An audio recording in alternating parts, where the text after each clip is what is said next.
Buenas noches, les saluda Edgar Castro, director del Instituto de Astronomía de la Universidad Galileo en Guatemala. Les doy la más cordial bienvenida a nuestra primera conferencia del año 2022, una conferencia que es sin duda importantísima. La seleccionamos para ser la primera precisamente por la importancia que tiene el tema. Es un tema que todos deberíamos estar enterados y de la cual hemos invitado a un experto para que nos platique.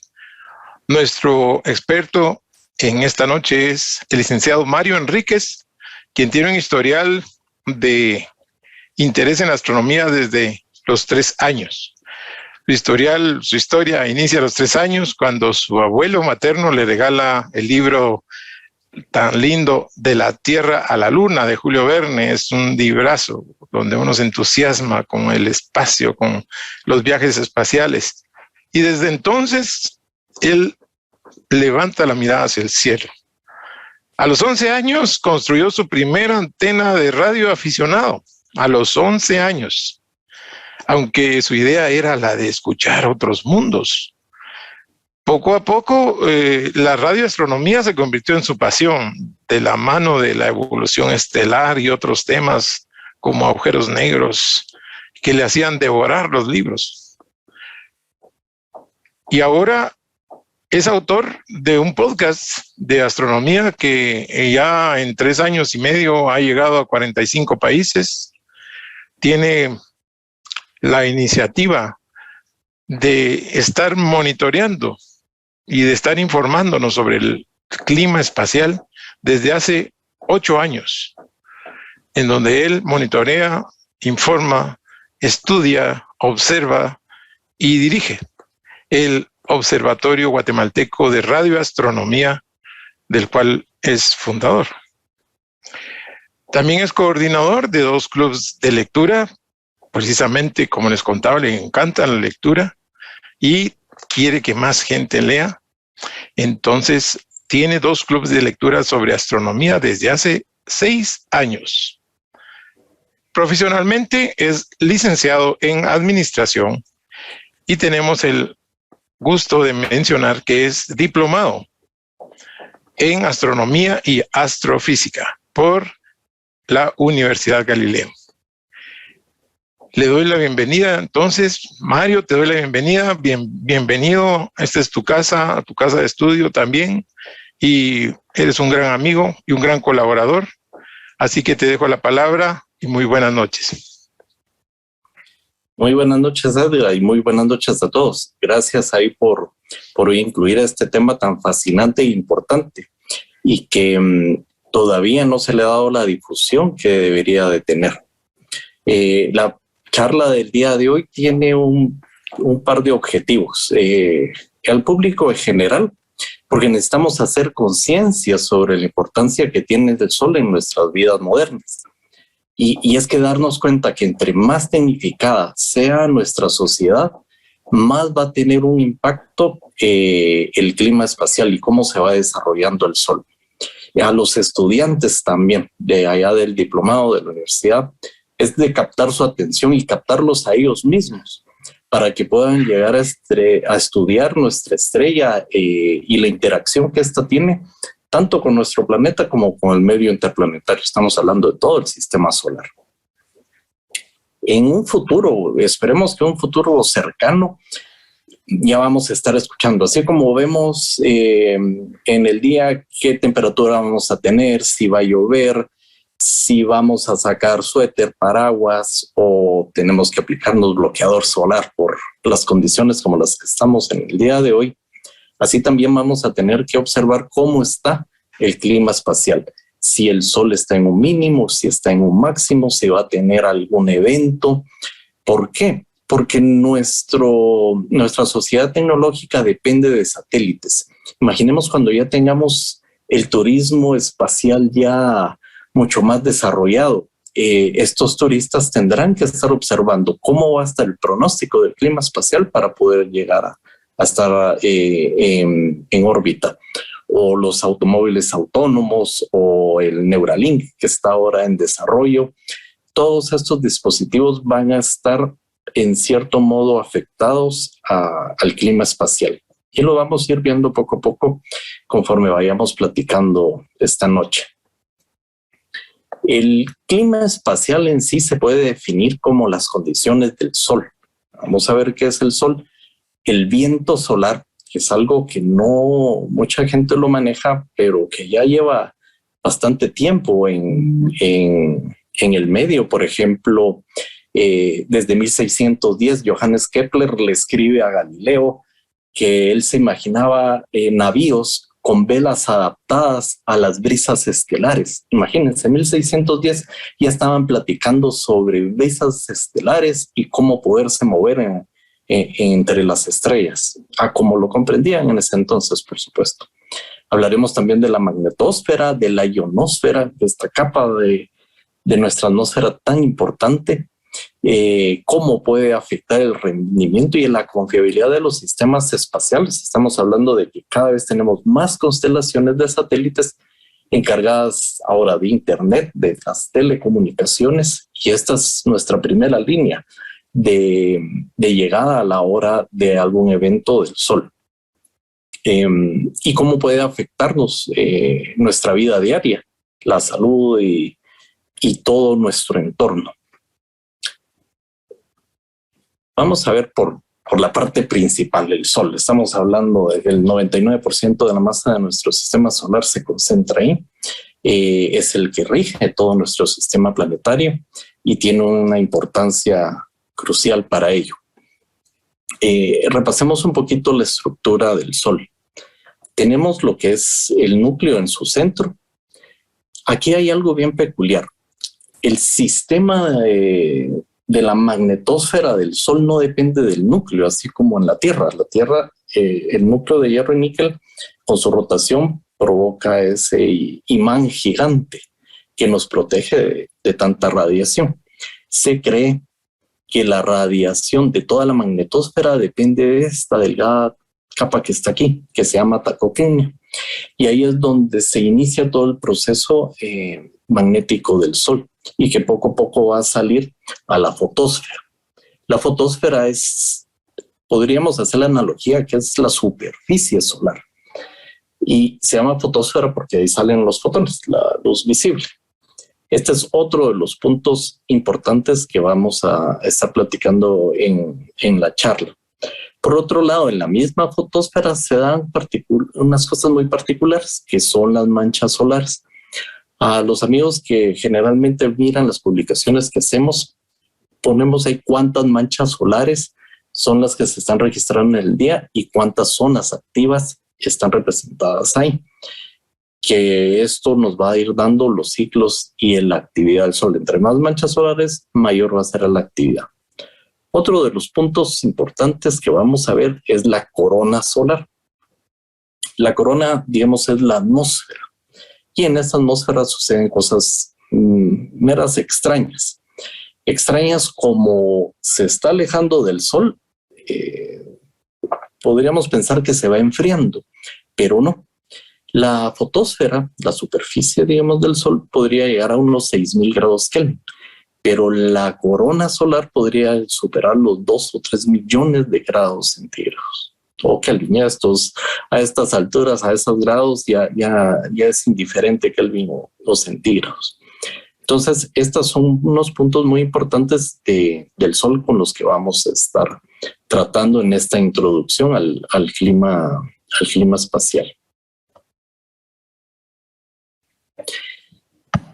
¿Desde cuándo empezamos con ello? Bueno, Johannes Fabricius fue el primero en observar estas manchas solares. De ahí Galileo con su instrumento empezó a hacer dibujos y a dar un seguimiento de las mismas manchas solares. Christopher Schneider, otro astrónomo alemán, que también se le tiene como el padre de la astronomía solar, tenía conflictos directos con Galileo. Pero imagínense, estamos hablando de 1610 con Johannes Fabricius, 1611, 1613 está Galileo publicando sus obras y Christopher Schneider también como en 1611. Ahí hay un conflicto entre las publicaciones de ambos. Imagínense, llevó a Galileo la publicación de las manchas solares por la parte de los cielos inmaculados, aquella famosa condena de encarcelamiento perpetuo para Galileo. Bueno, acá estamos viendo las primeras representaciones de manchas solares, allá por 1613, por parte de Galileo. Del otro lado estamos viendo ya algo más moderno. En la de arriba vemos 283 días sin manchas solares en todo el 2019. Esta es una publicación de nosotros, del observatorio, en el cual estamos viendo que la cantidad de manchas solares baja considerablemente. A eso le llamamos mínimo solar. Y en la de abajo es una imagen del 2001, donde estamos ya en un máximo solar, y estamos viendo que puede llegar a 300 manchas solares en un solo día. Entonces, ese ciclo que tiene de 11 años, que van a ver en esta gráfica, se llama la gráfica de mariposa, y aquí estamos viendo cómo se va representando. Cada 11 años sube el ciclo solar y baja. Y eso es la cantidad de manchas solares que vamos viendo en la superficie del Sol. Abajo estamos viendo la cantidad de estas mismas que se van dando por ciclo. Esta gráfica nos muestra desde 1870 hasta el 2020 y vamos viendo cómo se va representando el incremento de la actividad del Sol. Cuando mayor sea la actividad del Sol, mayor riesgo tenemos a recibir un impacto, o lo que se llama tormentas geomagnéticas o tormentas solares más popularmente. Pero, ¿qué son estas manchas solares? Y estas áreas pequeñas, las puse ahí entre paréntesis, porque están viendo la representación de las mismas conforme el tamaño de nuestro planeta. Y acá se nos dan unas muy fuertes disturbios magnéticos en el Sol. Vemos la parte oscura, que es la umbra, y la parte como naranja, que es la penumbra, y esto es por la temperatura. Entre más oscuro sea, menor va a ser la temperatura en la superficie del Sol. A estas manchas se les da un seguimiento diario y se les está clasificando de diversas maneras. Acá podemos ver que es una mancha bastante grande. Se les da tamaño, se llama HM, y eso es por la millonésima de hemisferio solar. Esa es la unidad de medida con la cual vamos observando las manchas y la evolución de ellas. Si vemos la Tierra, solo para que se imaginen, una región de manchas solares puede tener 400 HM. La Tierra, nuestro planeta, tiene 170 HM. O sea, es el tamaño que representa. Pues hay manchas solares que pueden ser del tamaño de Júpiter. Son realmente enormes. Y van cambiando conforme van pasando los días, van evolucionando, cambian de tamaño, cambian de configuración. Hay configuraciones que son magnéticas, otras de su forma.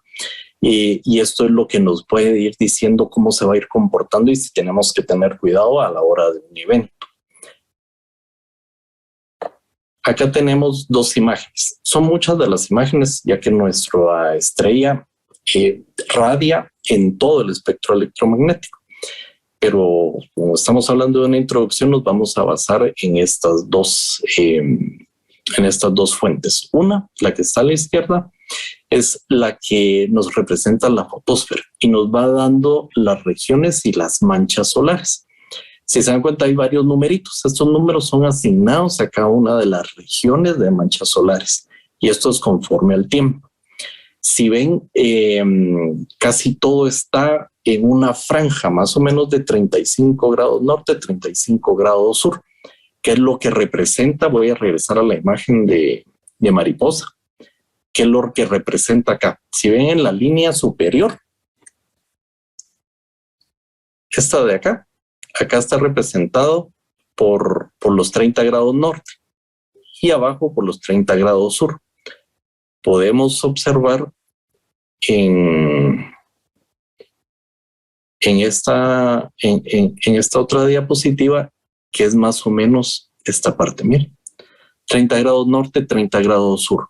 Y ahí es donde se concentra casi el 80% de las manchas solares, que va más o menos siendo lo que es la eclíptica. Del otro lado tenemos un magnetograma. Aquí es cómo se está comportando el Sol de manera electromagnética.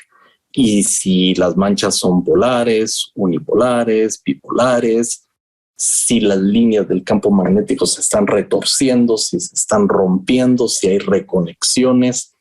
Se toma en esta imagen, estamos viendo en blanco y negro. Después vamos a ver unas en colores para que podamos ir viendo las intensidades de carga que tienen cada una de estas manchas.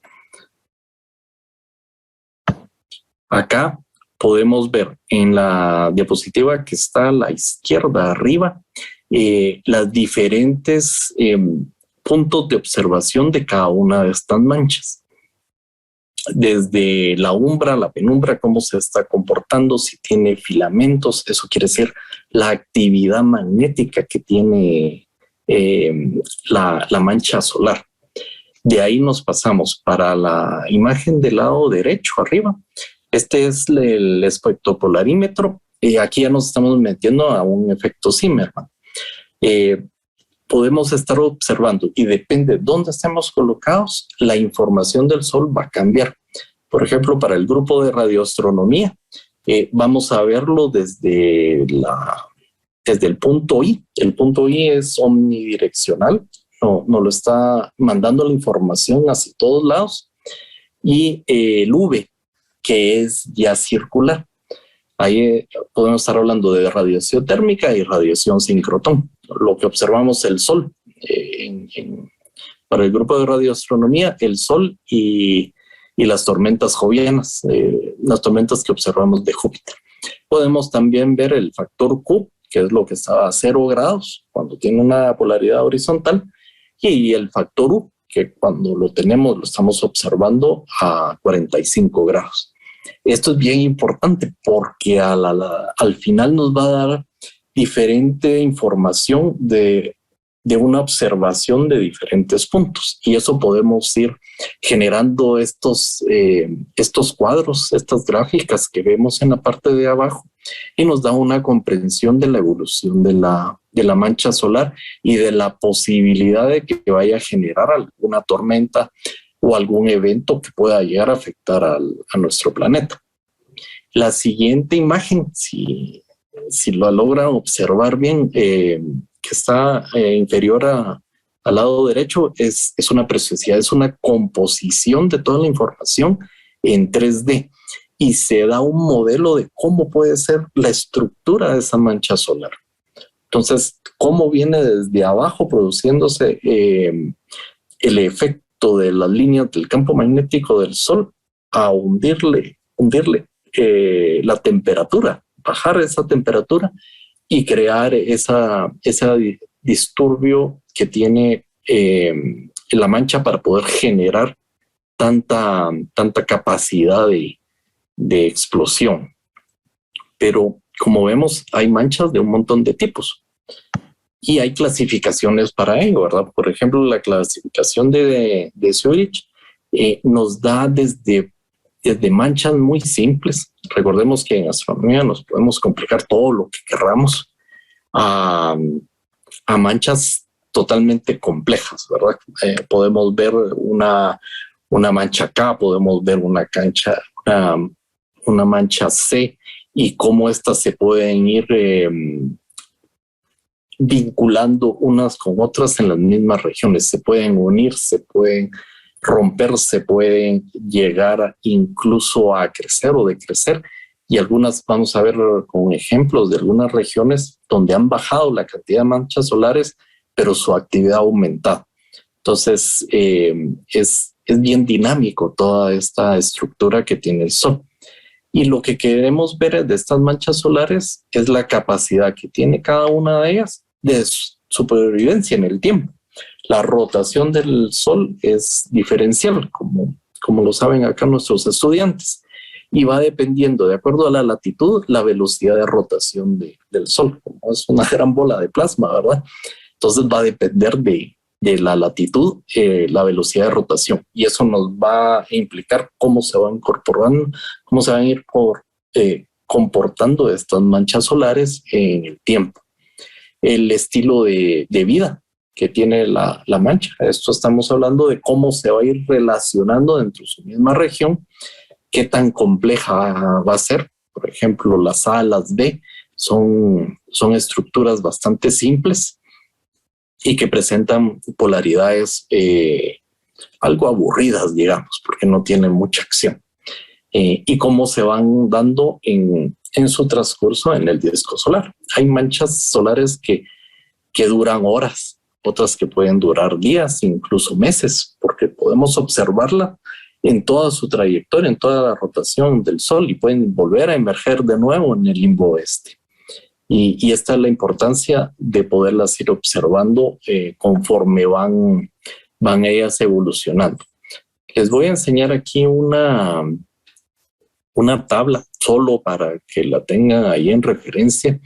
Son 60 diferentes tipos de clasificación y cada una tiene su propia secuencia para las manchas solares. Como podemos ver, sí se tiene muy bien particularizado cómo puede llegar a ser una mancha solar. Esta es de acuerdo a su forma lógica, a la forma que tiene. También tenemos una clasificación magnética, cómo se comportan magnéticamente las manchas solares. Aquí podemos observar que tenemos manchas tipo alfa, beta, gamma. Ahorita, de las cosas que ha dejado la pandemia, pues estamos más relacionados con el alfabeto griego, ¿verdad? Entonces, eso nos ayuda a quienes no están acostumbrados a entender un poquito esta nomenclatura. Las alfa, beta, gamma son estructuras mucho más simples. Para ir un poquito más rápido, podemos decir que cualquier estructura de mancha solar que tenga manchas tipo delta llaman la atención, porque siempre van a tener algo interesante que mostrarnos las delta. Ahí incluso hay una clasificación delta aparte, algo específico para ellas. Ahorita vamos a ver algunas muestras para poder entender bien, porque de ahí va a salir todo lo que nos va a poder afectar aquí en la Tierra y que va a dar origen al clima espacial. Bueno, aquí tenemos una imagen, nuestra imagen del Sol que vamos a estar manejando ahorita para poder dar los ejemplos. Aquí tenemos del lado derecho la región 2978, que en el disco solar está en esta parte de acá. Aquí les voy a dejar el puntero cerquita para que lo puedan ubicar. Esta es una mancha tipo beta. Si se dan cuenta, tiene cierto grado de complejidad. Y del lado magnético van a estar viendo también cómo es que se comporta en el magnetograma. Recordemos que aquí todo lo que vaya a ser rojo va a ser negativo, todo lo que tienda al azul va a ser positivo y lo intermedio va a estar pintado para poder ver la intensidad de las cargas que tiene. En la parte de abajo estamos viendo que dice tipo C, tipo M, tipo X y protón. Esto nos va a dar qué tan intenso, qué probabilidad de llamaradas solares y su intensidad. Estas están clasificadas, que las vamos a ver más a detalle, tipo A, B, C, que son las más bajas, la categoría más baja. Y ahí tenemos las tipo M, que ya son cosas interesantes, y las tipo X, que ya pueden ser peligrosas para nosotros, para la Tierra. Y del lado de protón, esto de acá nos está indicando que podríamos llegar a tener una tormenta de radiación, que es otro tipo, 3 tipos de tormentas básicas vamos a ver, y nos vamos a concentrar en una que son las geomagnéticas. Por ejemplo, en la que tenemos acá abajo, en la región 2982, esta es una tipo alfa. Pueden ver fácilmente la diferencia que hay entre una beta y una alfa. Esta es la 82, es esta región de aquí, miren. Esta es mucho más simple. No tenemos mayor actividad en esta región y la parte magnética es muy leve. Entonces no tenemos algo tan fuerte. Entonces por eso les decía que estas son algo aburridas. Pero igual tenemos que ir viendo cómo se van comportando. De la misma imagen que tenemos del Sol acá, vamos a ir viendo la región 2975, que estaba casi en el limbo este del disco solar. Acá ya podemos estar viendo otra configuración. Si se dan cuenta, vamos a poner el puntero. Si se dan cuenta, esta ya es una región beta, gamma, delta. Miren cómo está esta estructura de acá. Son estructuras sumamente fuertes, bastante complejas. Tenemos unipolaridades, tenemos bipolaridades. Esta región de acá ya nos está diciendo que puede tener un 60% de probabilidades de una erupción tipo C, 20% de probabilidades de una tipo M y solo un 5% de tipo X, las más fuertes. Acá estamos viendo todas las llamaradas solares de ese día. Aquí estamos hablando del domingo, creo yo, si no estoy mal, que fue que les di, que fue que sacamos esta información. Y acá a la derecha tenemos otro tipo de manchas solares, siempre de la beta, gamma, delta, para que vean que siempre que está asociada a una tipo delta, seguramente va a ser interesante y tenemos que ponerle atención. Esta en lo particular, miren la complejidad magnética que tiene. Esta en lo particular dio un evento, una erupción X2.1 y eso nos provocó una tormenta geomagnética tipo 3 acá en la Tierra. Entonces, ahí van viendo cómo va evolucionando y cómo se va comportando las manchas solares y cómo va evolucionando y el efecto que va a tener sobre nosotros. Estas manchas solares también van teniendo un efecto en otras longitudes de onda. Y lo que nos va a ir interesando es qué va a pasar con estas manchas solares. Por ejemplo, si van a tener erupciones solares, como estas, las beta, gamma, delta, van a tener una probabilidad de que vaya a darnos una erupción solar. ¿Qué son estas erupciones? Estas son explosiones sumamente fuertes. Estamos hablando del equivalente a millones de bombas nucleares que exploten al mismo tiempo. ¿Se imaginan eso? Y ocurre en todo el Sol, prácticamente en cualquier momento, y ocurre más cuando estamos en un máximo solar. Nosotros estamos acercándonos al máximo solar y esa es la importancia de que tengamos la conciencia de qué es lo que está pasando en el Sol para que no nos dejemos llevar por información falsa o alarmista, sino que podamos tomarlo con el criterio y con las precauciones debidas si se diera el caso de alguna erupción solar que pudiera causar algún problema. Esas erupciones parten del campo magnético de las manchas solares. Y esta es cuando les contaba, ¿verdad? Que se van enredando por el tipo de polaridad que va manifestando las manchas solares. Hay algunas que rompen las líneas del campo magnético y esas reconexiones son las que provocan temperaturas en unos 2-3 minutos de 6,000 grados, puede llegar a varios millones de grados. Entonces esto nos da unas llamaradas también. Estas llamaradas las observamos, por ejemplo, en esta parte de acá. Estas son unas llamaradas. Estas estructuras pequeñas de acá son llamaradas. Y esto nos está radiando en todo el espectro electromagnético. O sea, están desde ondas de radio, microondas, infrarrojo, toda la parte visible, ultravioleta, rayos X, rayos gamma. Todo el espectro electromagnético está representado o está manifestándose en llamaradas del Sol, por las reconexiones, por ese enredo magnético que tiene el Sol.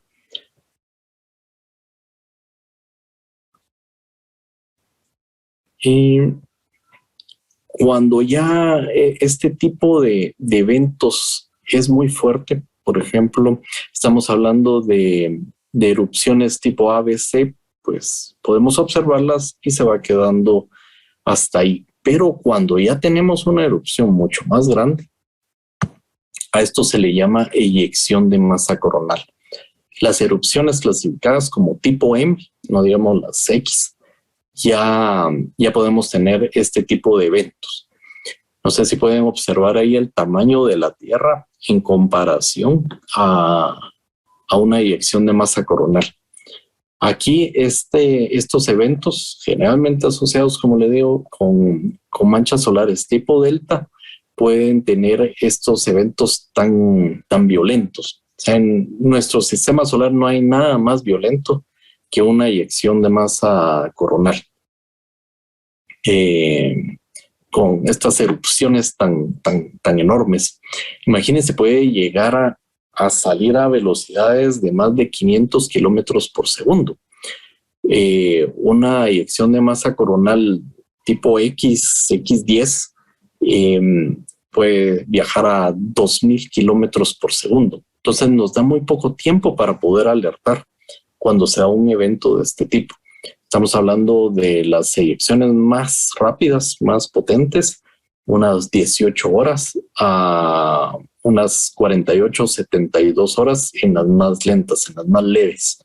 Entonces, esa es la importancia de poder estar monitoreando el Sol todo el tiempo. Y para ello tenemos que usar instrumentos desde telescopios terrestres espaciales para observarlo, con instrumentos como los coronógrafos. Vamos a ver unas imágenes con un coronógrafo, satélites en el espacio que están monitoreando el Sol, la actividad y cómo se comporta. Hay satélites que están en los polos viajando, como Ulises de 1990, que cuesta, ¿verdad? Es toda una odisea poder sacar este tipo de satélites, porque no solo tienen que romper la velocidad de escape de la Tierra, estamos hablando de 11 kilómetros por segundo, sino que tienen que pasar el plano de la eclíptica también. Tienen que superar los 30 kilómetros por segundo para poder salir de nuestro plano y poder observar qué está pasando en los polos solares. Entonces, ahí vienen las complicaciones. Bueno, estas eyecciones de masa coronal pueden imaginarse que son como nubes inmensas y donde la Tierra es apenas una piedrita. Y cuando la mancha solar que la origina está en dirección a la Tierra, porque eso puede darse en cualquier punto, está en posición a la Tierra, es cuando saltan las alarmas, porque esa cantidad de plasma solar, de material solar, nos llega a nosotros y nos impacta en nuestra atmósfera. Por ejemplo, vamos a ver, con nuestra misma región, la 2978, que ya habíamos estado viendo, acá podemos ir chequeando lo que son las erupciones A, B y C, que como los decía, son erupciones mucho más leves, que no nos llaman mucho la atención, son algo aburridas, digamos, porque no nos hace falta la acción o el dinamismo que tienen en las otras erupciones solares. Aquí tenemos ya una clase M. ¿Se dan cuenta la diferencia que tiene este tipo de eyecciones? Son enormes nubes de material solar los que está lanzando al medio interplanetario. Este instrumento de acá, que es lo que les platicaba, se llama coronógrafo y lo que hace es generar un eclipse artificial y nos permite observar la corona del Sol y cómo se va comportando. Aquí el problema es de que las eyecciones de masa coronal las podemos observar hasta 30 radios solares. La Tierra se encuentra a unos 200 radios solares. Entonces tenemos esa gran brecha sin poder observarla desde la Tierra. Por eso es indispensable tener los instrumentos en el espacio para poderle dar seguimiento a este plasma, que sin ello no podríamos tener estas alertas. Por ejemplo, Estados Unidos, Inglaterra, Alemania ya tienen sistemas de seguridad y de prevención ante una tormenta geomagnética. En América Latina está muy bien desarrollado México, Chile, Argentina, Colombia ya empezó con ello. Y nosotros también queremos entrar en estas ligas y poder tener un aviso de tormentas geomagnéticas, pues se da de diferente forma de acuerdo a la latitud. Vamos a ver después lo que son las primeras manifestaciones de estos eventos, que son las auroras boreales o australes, y se dan prácticamente en el hemisferio norte y sur, ¿verdad? En latitudes muy altas. Pero cuando tenemos eventos muy fuertes puede llegar hasta nuestras latitudes, como lo que ocurrió en 1859 con el evento Carrington, donde fue una erupción muy, muy fuerte. Estamos hablando de una X50 y algo, y ha sido el evento más fuerte registrado hasta el momento. Si quieren, vamos a platicar un poquito después de ello para ver las consecuencias que un evento de estos puede tener en la sociedad moderna. Las erupciones tipo X son las más potentes. Y aquí estamos hablando de una tabla logarítmica, ¿verdad? Tenemos X1, X2. La X2 va a ser el doble de potente de una X1, ¿verdad? Una X1 por ende va a ser 4 veces más potente que una M5. Entonces así va escalando. Ya arriba de una X10 ya se habla de super X, ¿verdad? Super erupciones solares, pero eso es ya en términos más coloquiales. Aquí esta erupción es una erupción de halo. Podemos ver que está muy bien dispersada esta nube. Esta, por suerte, no estaba en dirección a la Tierra, pero podría llegar a ocasionar una tormenta geomagnética tipo 4 o 5, que ya son extremas, y nos puede llegar a ocasionar problemas muy serios en cuanto a las telecomunicaciones. Ahora, ¿qué es el viento solar? Ya vamos viendo cómo va evolucionando el Sol, cómo se va manifestando de diferentes formas, y ahorita con estas erupciones que están pasando al medio interplanetario, se nos está viniendo en forma de viento solar, que era lo que les platicaba, que desde tiempos de Galileo ya se imaginaban ellos, y no fue hasta que Eugene Parker llegó a hablar sobre el viento solar, ya que decía que la corona solar era tan caliente que el Sol no podía llegar a contener. Entonces tenía que salir del Sol y tenía que pasar al medio interplanetario. Esto se logró comprobar en los años 50. Después, en una de las misiones Apolo, colocaron una lámina de aluminio con sensores y fue la primera vez que se registró el viento solar desde allá de la Luna. Y el viento solar al final es una corriente de partículas, como hemos estado viendo. Y estas están cargadas, o sea, es plasma, está ionizado, que está liberado desde la fotosfera a la corona solar y de ahí para acá, hacia todo el medio interplanetario. Y consiste principalmente en partículas, en electrones, en protones y en algunas partículas alfa. Estos son núcleos ionizados, generalmente de helio. Y eso es lo que va en toda la parte del medio interplanetario y puede llegar a impactar a los planetas. Y los planetas que no tienen magnetosfera como nosotros, por ejemplo, Marte, este viento solar erosiona su superficie y evita o esteriliza los planetas, porque es una radiación fuertísima, como nos contaba, está emitida en todo el espectro electromagnético. Y hay mucho de rayos X y estar recibiendo la vida a ese tipo de radiaciones, pues no es lo ideal. Entonces, si los astronautas, si los viajes al espacio Entonces, por ahí ya me imagino que van viendo lo de necesario de sacar no paraguas, pero sí protectores sumamente fuertes, novedosos para poder evitar este tipo de radiaciones. El señor que vino a introducir el término de viento solar es Eugene Parker, uno de los astrónomos solares más famosos. Tenía toda la teoría de las reconexiones solares, que es lo que estábamos hablando de las manchas solares. Introdujo el término en 1959 y propuso la teoría de la magnetohidrodinámica. Entonces, oye, mero raro, pero es el conjunto de muchas estructuras diferentes y teorías distintas que pueden venir a explicar el comportamiento que tiene el plasma en el espacio, porque no solo es cómo se comporta en este medio, sino que estamos agregándole la rotación del Sol, estamos agregándole la parte electromagnética, líneas de campo magnético, estamos agregándole temperatura de millones de grados y aparte de ello, gravedad.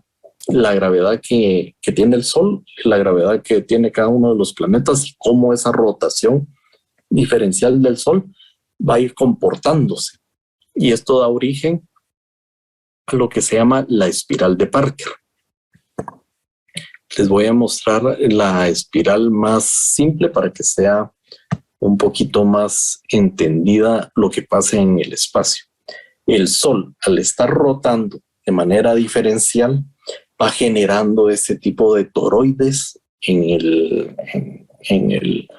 la parte interplanetaria, ¿verdad? Y nos va llegando acá nosotros. Por ejemplo, acá no sé si logran ver bien, acá está el Sol, Mercurio, Venus y la Tierra está por acá. Y por acá Marte y Júpiter. Pero la forma en que el viento solar se comporta en el espacio es muy diferente. No es como nos imaginamos que sopla el viento de manera horizontal, directa y constante.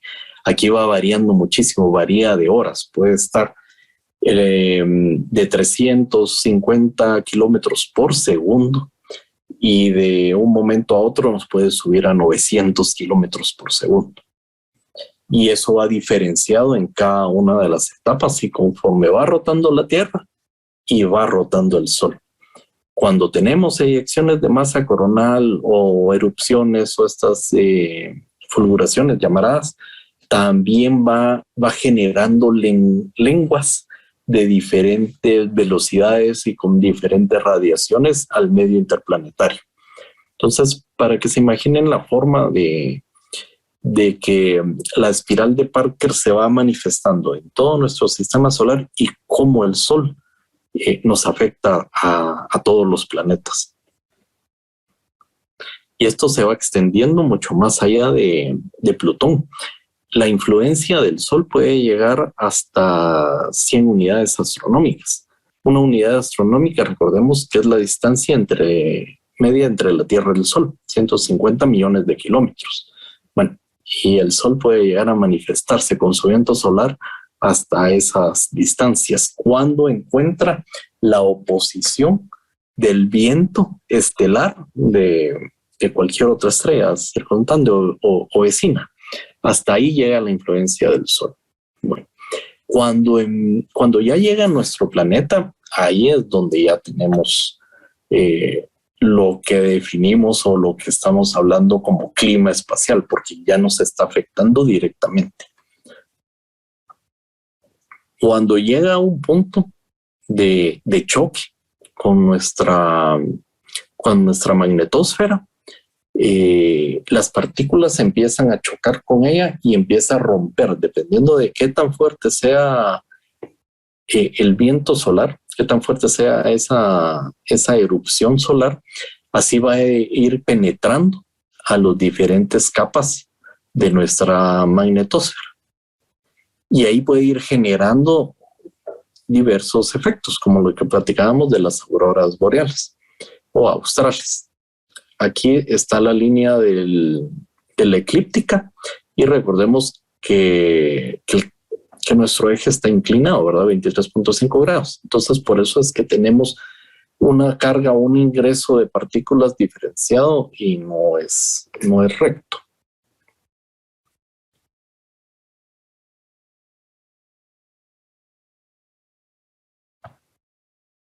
En esta podemos ver cuando ingresa a la Tierra y estas bellezas, ¿verdad? De las auroras boreales o australes que tanto llama la atención.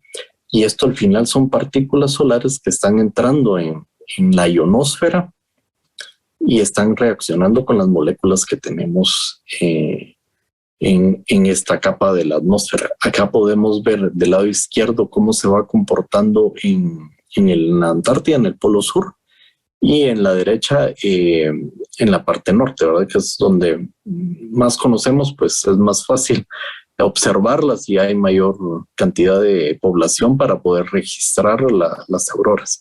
Y esta es digamos, la primera manifestación y la más bonita de estas tormentas solares, de lo que se nos está viniendo, de este material solar que viene hacia nosotros. Vamos a ver un poco lo que son las capas atmosféricas. Todo lo que es la magnetosfera se va extendiendo hasta la exósfera, y solo para que veamos en la parte de la troposfera. La troposfera es todo esto que tenemos acá y es donde se da la vida. Todo lo que conocemos, todo lo que está vivo, se da en estos 12 kilómetros de altura. Es bien poquito. Estamos hablando que la Monte Everest es un poco más de los 8 kilómetros. O sea, es bien poco. Los aviones transcontinentales están pasando apenas ese umbral de los 8 o 9 kilómetros de altura. Y esa pequeña capa es la que nos mantiene vivos y es la troposfera. Un poquito más arriba está la capa de ozono. Se las menciono porque es muy importante, ya que nos evita el ingreso del casi el 80-90% de la radiación ultravioleta tipo B. Y la atmósfera en sí va filtrando toda la radiación ultravioleta tipo C, que es la más peligrosa, igual que la radiación X y la gamma.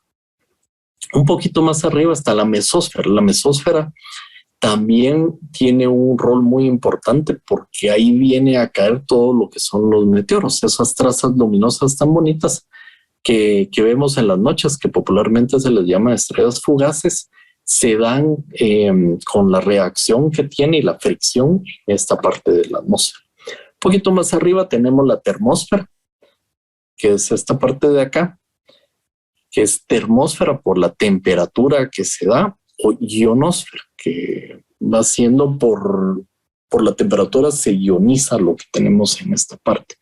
Y aquí es donde está la Estación Espacial Internacional, donde tenemos muchos de los satélites de telecomunicación. ¿Por qué? Porque está protegida por esta capa ionizada de la radiación solar y de los rayos cósmicos que nos vienen más allá de nuestro sistema solar. Acá también se dan todo lo que son las auroras boreales y australes. Y es lo que nos va protegiendo. Y las capas de la magnetosfera que habíamos visto anteriormente circulan desde los polos hasta esta parte de la termósfera o ionosfera hasta casi la exósfera. Ahí son varias capas que tenemos. Ahora, cuando una erupción solar es muy grande, estamos hablando ya una tipo M o una tipo X que vimos anteriormente, ya nos puede llegar a causar daños en nuestro planeta. Vamos a ver rápido dos de los índices que tenemos para poder medir. Y en la parte de arriba vamos a ver lo que son apagones de radio, bloqueo de radio. Estamos hablando de una R1, que son los menores, que no nos causan mayor interferencia, a R5, que son extremos. Aquí nos afecta lo que son las transmisiones de radio de HF. ¿Se recuerdan de las transmisiones antes de televisión, que era UHF y VHF? Bueno, es más o menos lo mismo. Estas HF se usan mucho en navegación, tanto aviones como los barcos, los radioaficionados, se usa mucho HF. En radioastronomía usamos mucho este tipo de frecuencias porque tira una baliza, tira una frecuencia a la ionosfera y ahí rebota, y podemos tener por este efecto de rebote ciertas mediciones. Por ejemplo, el ingreso de los meteoros, para ver cuántos meteoros ingresan a la atmósfera y poder ver las lluvias de meteoros cómo se van comportando con el tiempo. Entonces es importante. En una R5, que es una extrema ya, tenemos bloqueos completos en estas frecuencias y pueden durar mucho tiempo, ¿verdad? Entonces ahí corre riesgo lo que son la navegación aérea y marítima y todas las comunicaciones que se realizan bajo estas bandas. Las tormentas de radiación solar, pues también son los protones, los que habíamos visto anteriormente, y también van del 1 al 5. Estas son más raras y tenemos diferentes tipos de peligro dependiendo también de la intensidad de la tormenta solar. Y vamos a ver ahorita lo que es más común que manejemos. Esta es una escala de la NOAA, de la Agencia Estadounidense para Atmósfera y el Océano, y esta es la que más se va usando y que generalmente podemos oír como las tormentas solares, que son tormentas geomagnéticas porque afecta toda la parte magnética de nuestro planeta. Las tormentas G1, que son las más frecuentes, tenemos muy pocas problemas aquí en la Tierra. Se registran normalmente hace unos 15 días, todos los días, incluso un par de veces al día, estuvimos registrando G1s. Y ahí vamos a tormentas moderadas, las tormentas fuertes, que ya llevamos 2 en este año. Y acá el problema es cuando ya estamos hablando de G4 y G5, que como vemos ahorita en el ciclo solar, que vamos para el máximo solar, para el 2024, podemos llegar a tener hasta 4 tormentas G5, por lo que hay que tener atención a los avisos y todo, por si acaso viene alguna X, algo avanzadita o algo mayor, para poder tomar precauciones en el caso de nuestros sistemas eléctricos. Principalmente a la vida en sí directamente no le afecta. Nos afecta nuestra forma de vida, afecta a nuestra forma tecnificada, hiperconectada que tenemos. A eso no es a lo que afectan estas tormentas.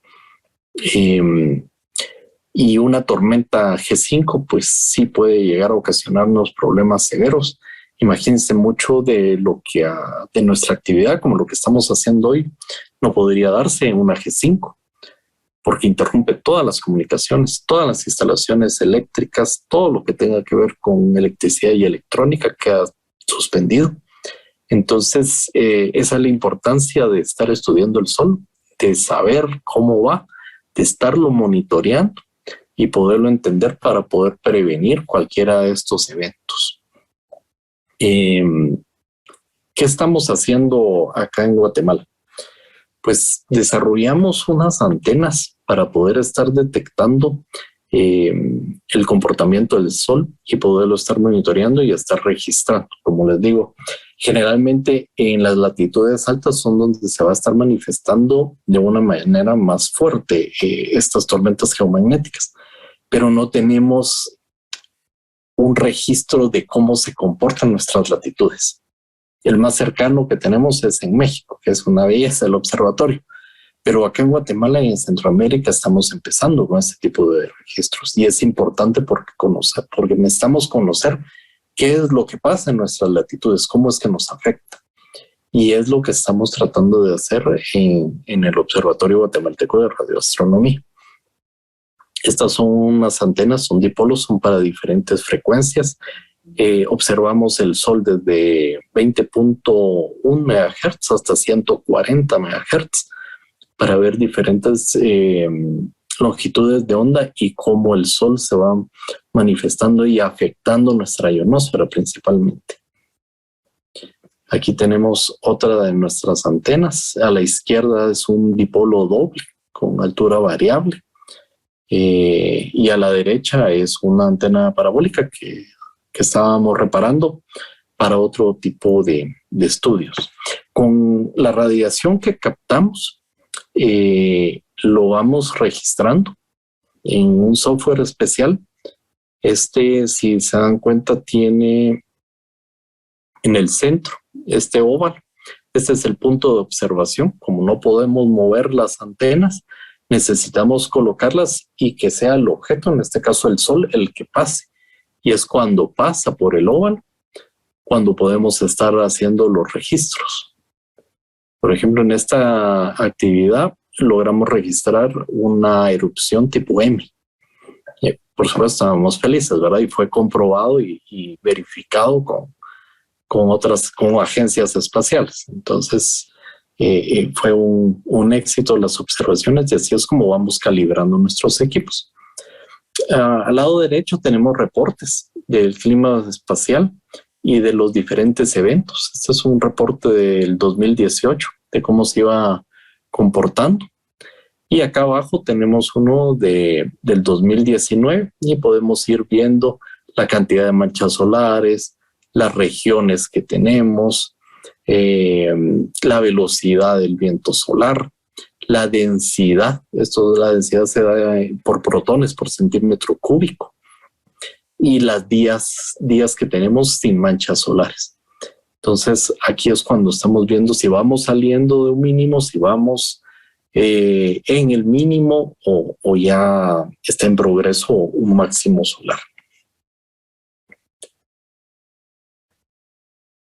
Y tenemos también lo que son nuestros registros en cuanto a la velocidad del viento solar y cómo nos va afectando. El viento solar, que es lo que nos impacta al final de cuentas en nuestra magnetosfera y en nuestra atmósfera, y son lo que va a dar estas ocurrencias en cuanto a las tormentas geomagnéticas. Y otro de los índices que tal vez sea el más popular, que es el índice de radiación ultravioleta, pues es lo que nos afecta directamente y más que todo en estas épocas, ¿verdad? Que tenemos ya a finales de abril el sol cenital, entonces la radiación va a estar perpendicular hacia nosotros y la incidencia va a ser mayor. Entonces el sol, el clima espacial nos afecta de muchas formas, tanto en problemas de piel, de ojos, con la UV, como los problemas que puede llegar a darnos una tormenta geomagnética severa, una G5, una erupción X10 para arriba, en donde van a sufrir nuestros satélites de telecomunicaciones, que van a ser lo primero, los astronautas que están en la Estación Espacial Internacional, y la navegación aérea, pues va a estar cargada toda la atmósfera. Y acá también con todos los dispositivos, tanto eléctricos como electrónicos. Pero imaginemos ya dentro de poco que tengamos lo que platicábamos, el turismo espacial más desarrollado, el Neuralink, o sea, prótesis ya electrónicas, no solo mecánicas, sino que necesiten este tipo de procesos electrónicos y microchips para poder llegar a compensar algún miembro o algún órgano de nuestro cuerpo. Entonces ahí es donde vamos a tener que tener mucho más cuidado y tenerle más atención y estar pendiente de lo que va a ser el clima espacial en un futuro. Para quienes estén interesados pueden hablarnos tanto a la universidad como en lo particular para alguna otra referencia o si necesitan algo más de lo mismo de la actividad solar. Ahí les dejo un poco de bibliografía para aquellos que quieran profundizar un poquito más en el tema y si no, los esperamos ahí en el Diplomado de Astronomía y Astrofísica de la universidad. Muchísimas gracias, Mario. Pasamos a la parte más interesante, platicar del sol. Claro, tenemos muchas preguntas, Mario, porque esta plática ha estado interesantísima y vieras cómo hay de interés en este tema y además se forman diálogos interesantes entre las personas que están viéndote. La primera dice, en Miami, Estados Unidos, salió un anuncio en redes sociales donde decían que en este mes se van a observar auroras boreales allí. ¿Es cierto? No. Es muy difícil que en latitudes medias se pueda llegar a observar auroras boreales. ¿Por qué? Tenemos que tener una tormenta geomagnética muy fuerte. Estamos hablando de una erupción X10 para arriba, ¿verdad? Estamos hablando de una G5 para que esa cantidad de protones, de electrones, de partículas alfa del Sol pueda llegar a latitudes medias como lo que es la Florida en Estados Unidos. Generalmente se va a dar en latitudes muy altas.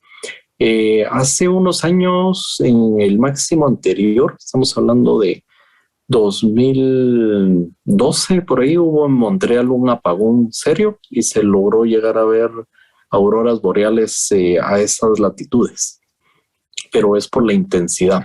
Es muy difícil poder predecir con mucho tiempo de antelación, con semanas, o decir este mes o el próximo mes. No se tiene la tecnología para eso. Fake news seguramente, ¿verdad? Sí. De las que publican. Igual cuando escucha, mire, apaguen sus celulares y sus aparatos electrónicos porque se les va a quemar. No, siempre cuando escuchen de alguna entidad, una agencia espacial o alguna entidad de emergencia de los países, entonces ahí ya pongan atención. Esto se monitorea todo el tiempo y es un monitoreo a nivel global. Entonces no se da. Lástima porque son preciosas, me encantaría ver en nuestras latitudes, pero por suerte no se está dando. No, y aprovechemos que te tenemos para poder hacer esas preguntas, ¿verdad? Porque sale cada cierto tiempo un correo o un mensaje donde nos dice que tengamos cuidado con los celulares porque van a amanecer fritos o van a amanecer quemados. Y que la G y la NASA está diciendo eso, dice el mensaje muchas veces. Entonces, ¿cómo podría ser una persona que no tenga tanto conocimiento, digamos, un conocimiento normal, ¿verdad? El ciudadano del día a día, para saber que esto no es cierto? Sí, tenemos ahí de la agencia NOAA de los Estados Unidos, sacan reportes. También saca la NASA su reporte. Hay que ver las fuentes, ¿verdad? Principalmente tenemos que irnos por ahí. ¿Quién es la fuente que está dando la noticia? No porque diga la NASA dijo tal cosa. No, tendría que ser una publicación oficial donde diga qué está pasando. Igual, si hay algo peligroso, como para que queme aparatos electrónicos, olvídense, la noticia se dará con el mayor tiempo posible. Recuérdense que tarda muy poco tiempo en viajar del Sol a la Tierra. Eyecciones de masa coronal muy fuertes, ¿verdad? Estamos hablando de 18 horas, pero en cuanto se detecten, no, olvídense, todas las agencias espaciales que están dedicadas a la observación del Sol sacarán la alarma inmediatamente. Y aquí no solo es Estados Unidos, está Estados Unidos, está Canadá, está toda Europa, China. Pues nosotros ya estamos tratando de involucrarnos también. México saca unos reportes fabulosos, Chile también, Argentina están muy avanzados en la observación solar.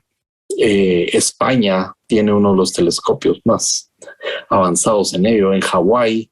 Entonces sí hay bastante cobertura. Aparte de ello, toda la cobertura espacial que está monitoreándolo las 24 horas todo el tiempo, y ellos nos están dando estos reportes. Entonces, si hay algo cierto, por estos medios nos vamos a estar enterando. O sea que eso, qué bueno que tocaste ese tema, porque tal vez entre el público que está ahorita no, pero tal vez entre mucha gente que ve el video después, están muchos de la teoría de la conspiración y dicen que si la NASA sabe algo, no lo va a decir, nunca lo va a decir, no, porque lo mantienen en secreto. Esto no lo dicen, dice. Si hay una tormenta que viene hacia la Tierra, lo propagarían las agencias espaciales, lanzarían la alarma.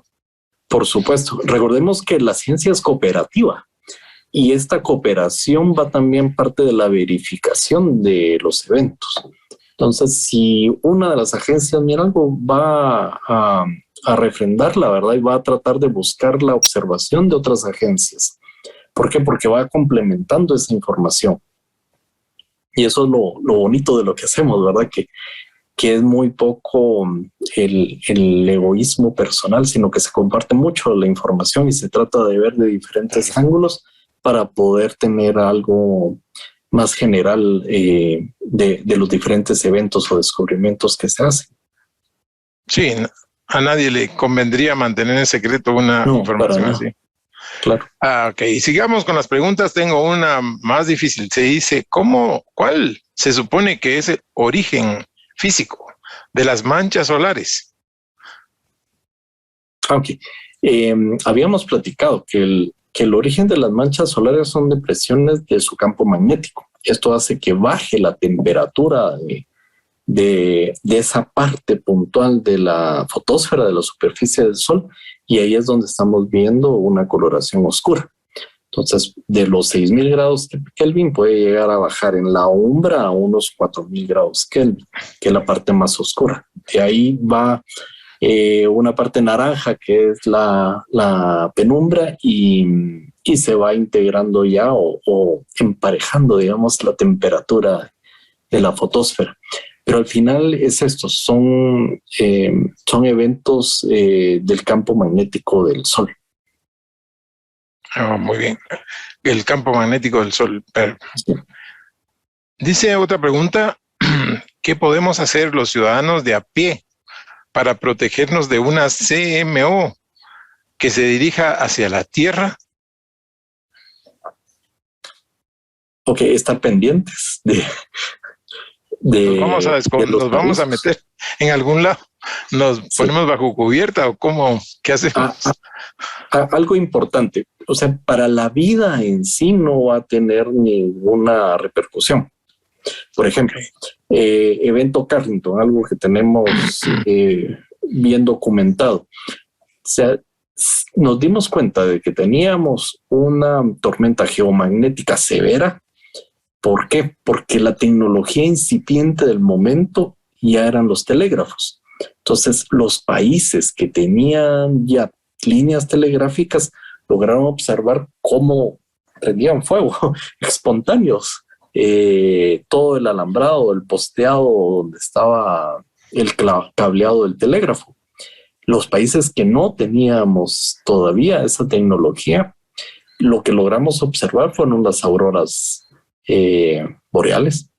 Como decía el amigo de la Florida, ver auroras en la Florida podría ser un evento Carrington. O sea, una G5, una tormenta geomagnética extrema, severa. Y ese sería como nos daríamos cuenta si no se tuviera la tecnología. Entonces, a las aves, a los diferentes animales, o sea, no les pasó absolutamente nada ni se dieron cuenta. Nos vamos a dar cuenta porque nuestra vida altamente tecnificada y comunicada se frenaría. O sea, aquí no es de que nos vayamos a esconder o meter en una cueva. No. Okay. No nos vamos a quemar. No nos vamos a achicharrar por una tormenta geomagnética. Ok. Bueno, es bueno aclarar eso, ¿verdad? Porque pues no todos, pues mucha gente puede pensar que también si se queman los aparatos, también nos podemos quemar nosotros si estamos en la calle o algo así. Es bueno que lo hayas aclarado. Y mira, aquí tengo una pregunta justamente de lo que estabas hablando sobre el evento Carrington. Y nos preguntan, ¿en un evento Carrington se quemarían los aparatos eléctricos de nuestras casas? Sí. Esa sería la respuesta. Eso está impactante.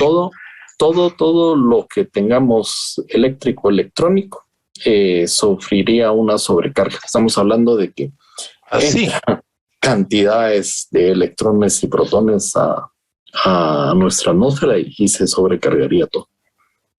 Ese es el riesgo que hay. Es el riesgo a una sociedad tecnificada. Wow. Eso sí está de miedo, porque de pronto estamos calentando nuestro almuerzo en un horno de microondas y hay una tormenta y de repente se sobrecarga y se quema y los aparatos. Sí. Se nos va la energía eléctrica, se nos va el internet. O sea, nuestra forma de vida sufriría las consecuencias de no estar preparados ante un evento de estos. Y entonces la pregunta que viene atrás es, ¿podemos evitar eso o es algo que no podemos, estamos a merced? No podemos evitarlo, no tenemos la tecnología, estamos lejísimos, pero lejísimos de poder tener una tecnología en la cual podamos minimizar o controlar algo del sol, es algo irreal. Lo que tenemos que hacer es resilientes, tener sistemas redundantes y poder desactivar de manera rápida y eficiente nuestros sistemas de producción de energía eléctrica.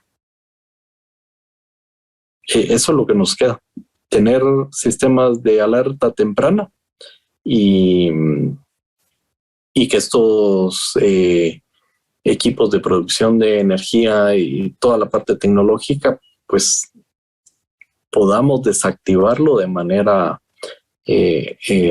puntual. Eso es lo que nos quedaría hacer.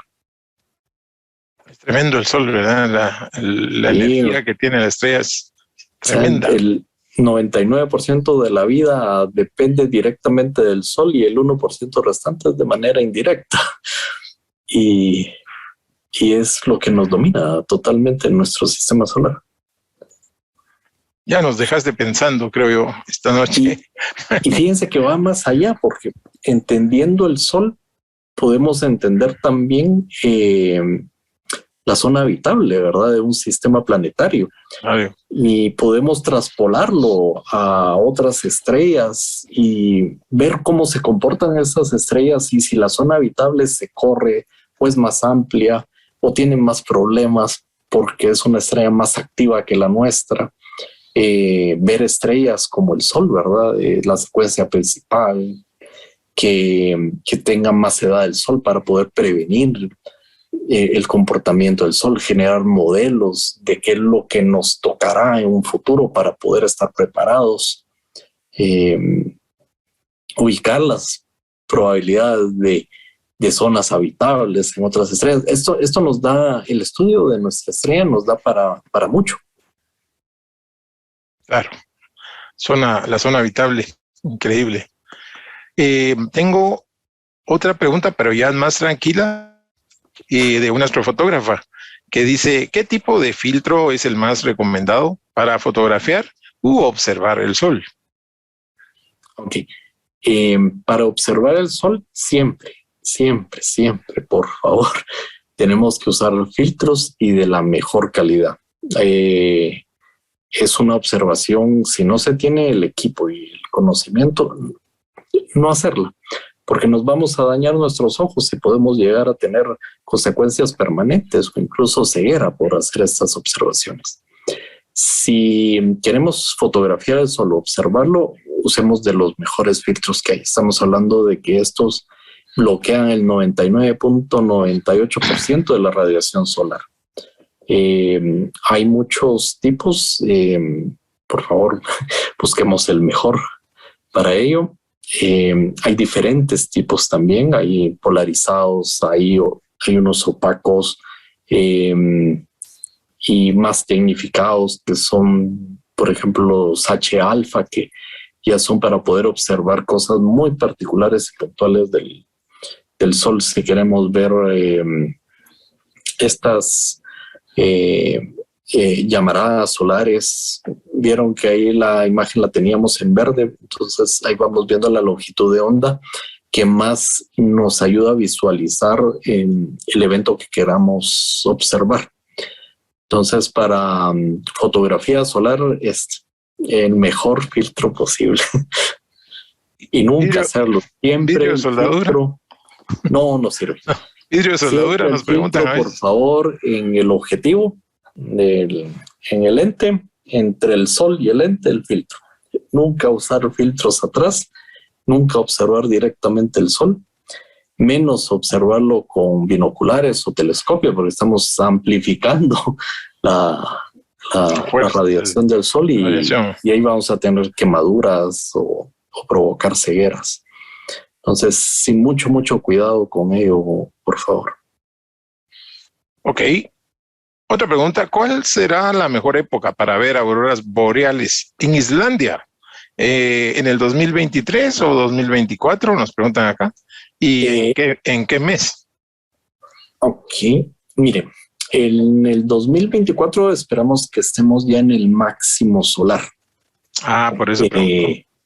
Sí. Entonces, el 2023, 24, 25 van a ser seguramente las mejores fechas para poder observarlas. El 24 pues se espera que sea, como son ciclos aproximadamente de 11 años, entonces podemos tener ese rango. Y ahora, la época del año va a depender de la región de la observación. ¿Por qué? Porque no sea temporada lluviosa, por ejemplo, en Islandia. No sé, la verdad, cómo están las temporadas de lluviosa o verano. Eso habría que chequearlo. Sé de la parte de Alaska, que es ahorita en abril. Ahorita es una buena época en la parte de Alaska para poder ver auroras, porque el cielo está mayormente despejado. Aquí funciona el clima espacial como el tiempo local, ¿verdad? Para ver cómo está. Tenemos que ver que esté despejado, que no esté nuboso, para poder observarlo. Y estos 3 años que vienen va a ser, esperemos, los mejores para poder observar las auroras. Muy bien, muchas gracias, Mario.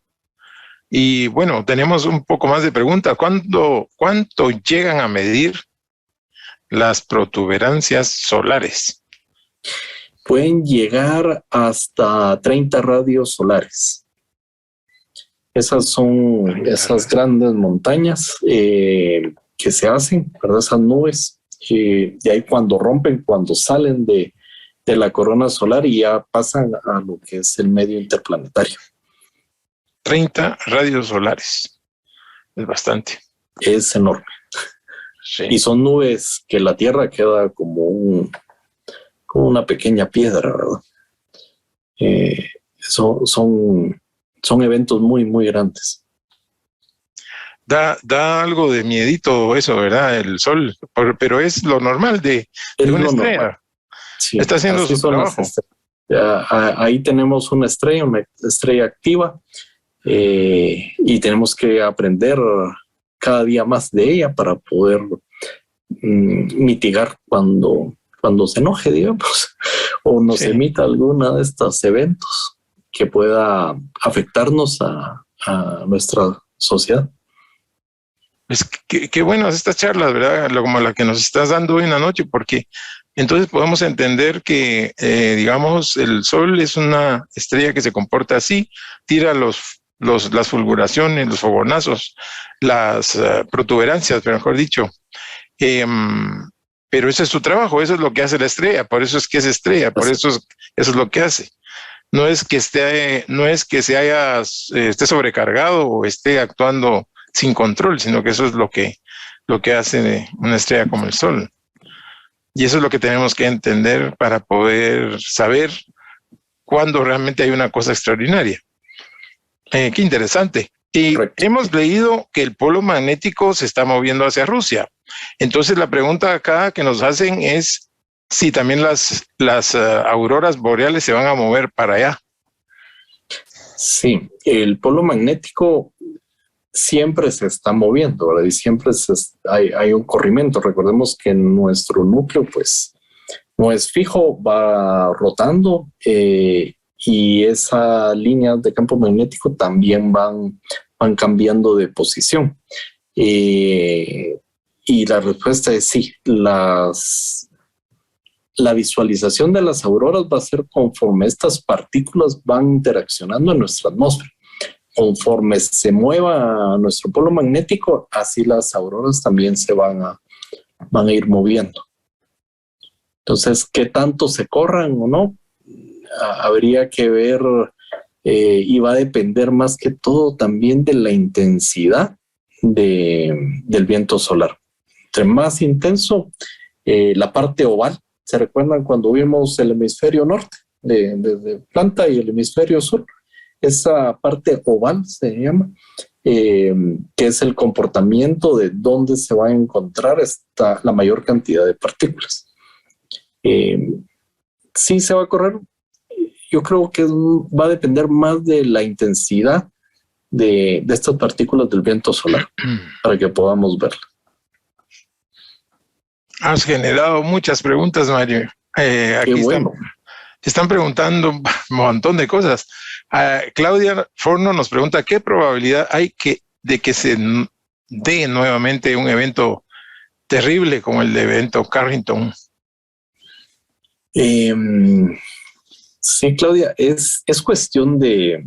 en el Sol es igual que los terremotos, ¿verdad? O sea, estamos en una zona sísmica. Tuvimos un terremoto en el 76. Vamos a tener otro, seguro, pero no sabemos cuándo. El evento Carrington, una tormenta geomagnética severa de ese tipo va a ocurrir. De hecho, en el 2012, una eyección de masa coronal enorme pasó 2 semanas después de que la rotación de que la Tierra en su rotación alrededor del Sol haya pasó esta nube de plasma. O sea, nos salvamos por 15 días.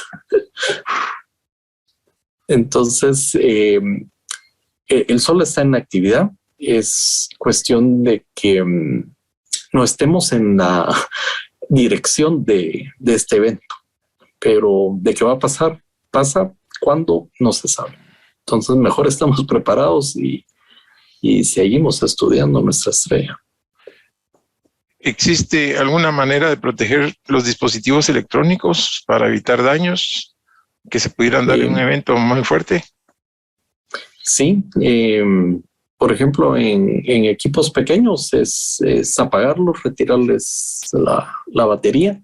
El problema son nuestros generadores, son los equipos grandes que están hechos para durar décadas y el apagarlos lleva tiempo. No es algo sencillo, no es simple.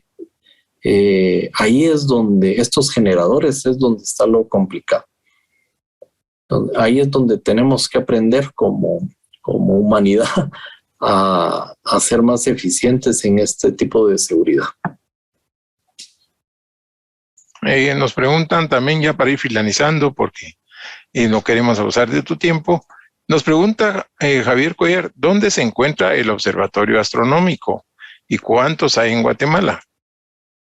Sí, el observatorio lo andamos moviendo, les cuento, porque ya saben que en nuestro país cuesta un poquito, ¿verdad?, tener y poder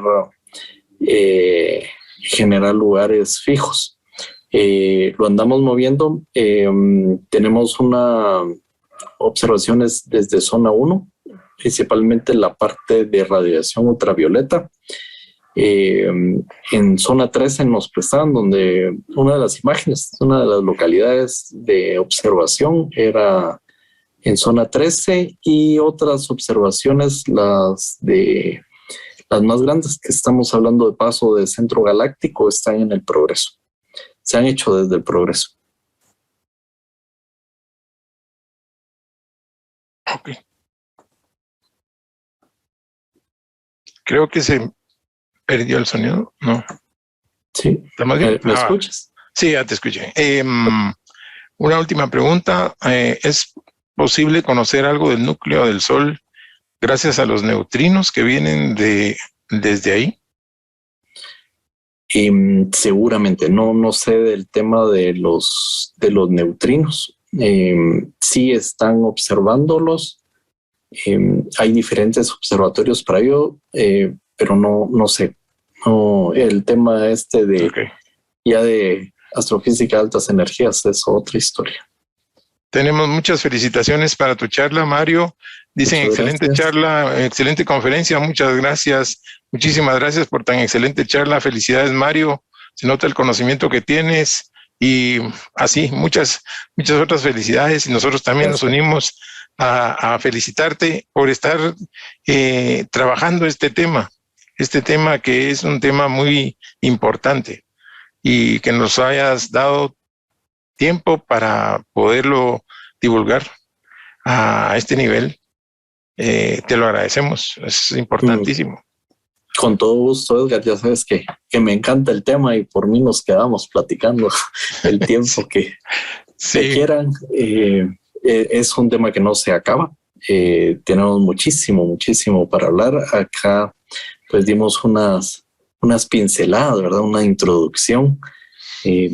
Hay mucho más de fondo y mucho más de lo que podemos hacer y entender. No le entramos a la parte magnética aquí en la Tierra, de diferentes observaciones en longitudes de onda. Tenemos otras 9 observaciones diferentes más. Entonces da para mucho, pero esto es lo básico que tenemos que conocer para poder entender cuando tengamos algún evento, para poder tener criterio de discriminar, ¿verdad? Cuando son estas noticias alarmistas que no tienen nada que ver y que lamentablemente tendremos en poco, conforme el Sol vaya teniendo más actividad y que sea una actividad más fuerte, más violenta, seguirán incrementando este tipo de noticias alarmistas. Entonces, saber que hay que estar tranquilos, que estos eventos fuertes se pueden llegar a dar, sí, pero tenemos formas de poder observarlas y avisar con tiempo. Excelente. Muy bien, muchas gracias. Vamos a cerrar el día de hoy porque hemos llegado al límite del tiempo, agradeciéndote una vez más, agradeciéndole también a nuestra audiencia el favor de su atención que nos han dado la noche de hoy. Gracias por su participación, que estuvo muy activo ahí en los diferentes canales donde hemos estado propagando la señal. Y le agradecemos también a nuestros compañeros de Media Lab que nos han dado todo el soporte para poder llevar a cabo este trabajo, esta información, de que también gracias a la Universidad Galileo llega a todos ustedes. Así que les agradecemos y les pedimos que estén pendientes de las próximas conferencias que vamos a estar dando, porque siempre vamos a tratar temas así, disruptivos, tremendos, temas que son importantísimos, pero que se les está poniendo poca atención. Pero afortunadamente tenemos expertos como Mario en Guatemala que nos permiten poder informarnos mejor. Y eso es lo que queremos, que estemos mejor informados cada día, que es parte del trabajo de la universidad.